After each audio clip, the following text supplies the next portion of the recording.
Have you ever thought about how liberating it can feel to embrace your independence in your golden years? Picture this. Dr. Sarah Harris, a vibrant 75-year-old from Portland, Oregon, who has spent decades advocating for the health and happiness of seniors. She's seen it all, the struggles of aging, the pressures of family expectations, and the joy that comes from living life on your own terms. Dr. Harris often shares a powerful message.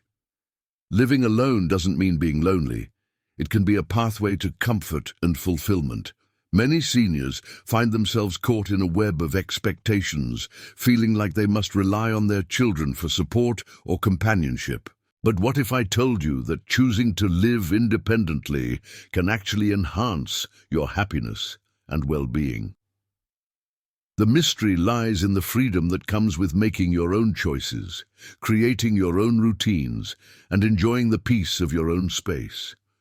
It's a journey that Dr. Harris has embraced wholeheartedly, and she's here to inspire you to do the same. In this video, we'll explore the incredible benefits of living alone as a senior and how it can lead to a more satisfying and joyful life.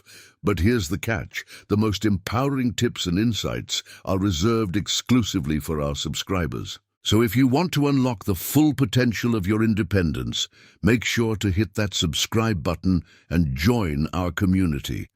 And while you're at it, drop a comment below telling us where you're watching from. Let's connect and share our experiences. Now let's dive into the first point. Why independence is crucial for senior happiness. Dr. Harris often emphasizes that maintaining autonomy is not just about physical space. It's about nurturing your spirit and sense of self. When you live alone, you have the freedom to create an environment that reflects your personality and preferences. You can decorate your home with cherished memories, choose your own meals, and set your own schedule without having to accommodate anyone else's needs. This independence fosters a sense of control over your life, which is incredibly empowering. Studies have shown that seniors who maintain their independence report higher levels of satisfaction and lower levels of depression. Dr. Harris has witnessed this firsthand in her practice, where she encourages her patients to embrace their individuality and make choices that resonate with their true selves. Imagine waking up each day in a space that feels like yours, where you can enjoy your morning coffee in peace, read your favorite book, or even take up a new hobby without interruptions. This is the beauty of living alone. It allows you to focus on what truly brings you joy. And let's not forget the importance of social connections. Living independently doesn't mean isolating yourself. It means you can choose how and when to engage with others, whether it's through community events, clubs, or simply inviting friends over for a chat. As Dr. Harris often says, independence is not just a privilege, it's a right. It's about reclaiming your life and making choices that align with your values and desires. So, if you're feeling the pressure to conform to the expectations of your children or society, remember that your happiness is paramount. Embrace the comfort of living alone, and you might just discover a newfound sense of purpose and joy. Stay tuned, because in the next section, we'll delve deeper into practical tips for creating a fulfilling life on your own. Don't forget to subscribe and share your personal experiences in the comments below. Your story could inspire someone else on their journey to independence. As we dive deeper into the journey of living comfortably in your golden years, let's explore the next essential steps that can transform your home into a sanctuary of independence and joy. We've already discussed the importance of creating a safe and comfortable home. Now, let's build on that foundation by focusing on how to cultivate a supportive social network. After all, living alone doesn't mean being lonely.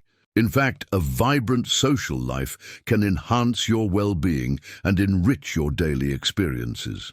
Imagine this. You wake up in the morning, sunlight streaming through your window, and you have plans to meet a friend for coffee or join a local book club. These connections not only provide companionship, but also stimulate your mind and keep your spirits high. According to Dr. Emily Hart, a renowned gerontologist, social engagement is crucial for mental health in older adults. It combats feelings of isolation and can even improve cognitive function. So how do you build this supportive network? Start by reaching out to neighbors or friends you may have lost touch with. A simple phone call or a handwritten note can rekindle those connections. Consider joining community centers or local groups that align with your interests, be it gardening, painting, or even a walking club. These activities not only introduce you to new friends, but also keep you active and engaged. But what if you're feeling shy or unsure about stepping out? That's completely normal. Many seniors feel apprehensive about making new friends. Here's a tip. Start small. Attend a local event or class where you can meet people with similar interests. You might be surprised at how welcoming others can be. And remember, everyone is looking for connection, just like you. Now, let's take a moment to reflect on the power of technology in building your social network. Yes, I'm talking about social media. Platforms like Facebook or even video calling apps like Zoom can help you stay connected with family and friends, no matter where they are. Dr. Hart emphasizes, technology can bridge the gap of distance, allowing you to maintain relationships that are vital for your emotional health. But wait, what if technology feels overwhelming? Don't worry, there are plenty of resources available to help you learn. Many community centers offer classes specifically designed for seniors to get comfortable with technology. Imagine being able to video chat with your grandchildren or share photos of your latest garden project with friends across the country. The possibilities are endless. As we continue to explore the art of living independently, let's not forget about the importance of self-care. This is where we'll delve into creating routines that nurture your body and mind. Picture this, a morning ritual that includes stretching, a healthy breakfast, and perhaps a few moments of meditation or journaling. These small acts can set a positive tone for your day and help you feel more grounded. But how do you establish a routine that works for you? Start by identifying activities that bring you joy and fulfillment. Maybe it's a daily walk in the park, reading a chapter of a book, or even trying out a new recipe. The key is consistency. Dr. Hart suggests creating a routine can provide structure and a sense of purpose, which is especially important as we age. Now, here's a little secret. It's okay to adjust your routine as needed. Life is dynamic, and so are you. If something isn't working, don't hesitate to change it up. The goal is to find what makes you feel good and stick with it. As we wrap up this section, I want to leave you with a thought. Living independently is not just about physical space. It's about creating a life filled with connection, joy, and purpose. And the journey doesn't stop here. In our next segment, we'll explore how to maintain your home and adapt it to your changing needs, ensuring that your sanctuary remains a place of comfort and safety. But before we move on, I'd love to hear from you. What are some ways you've built your social network? Have you tried any new activities or technology that have enriched your life? Share your experiences in the comments below. And if you're finding this content valuable, don't forget to subscribe. There's so much more to come, and you won't want to miss the next steps in your journey to living independently and comfortably. Stay tuned, because the best is yet to come. Continuing from our exploration of living comfortably in your golden years, let's delve into another vital aspect of maintaining your independence, the art of self-care. We've touched on the importance of social connections, but now it's time to focus on nurturing your body and mind, ensuring that you feel your best every day. Picture this. You wake up, and instead of rushing into the day, you take a moment to breathe deeply, stretch your arms, and appreciate the quiet of the morning. This simple act of mindfulness can set a positive tone for your entire day. Dr. Emily Hart reminds us Self-care is not a luxury, it's a necessity, especially as we age. It helps us maintain our physical health and emotional well-being. So, how can you incorporate self-care into your daily routine? Start by identifying activities that bring you joy and relaxation. Maybe it's a leisurely walk in the park, tending to your garden, or curling up with a good book. The key is to make these activities a priority. Set aside time each day, even if it's just 15 minutes, to do something that nourishes your spirit. Now let's talk about nutrition. Eating well is a cornerstone of self-care. As we age, our bodies require different nutrients, and it's essential to fuel ourselves with wholesome foods. Think colorful fruits and vegetables, whole grains, and lean proteins. Dr. Hart emphasizes, a balanced diet can enhance your energy levels and improve your overall health, making it easier to enjoy your independence.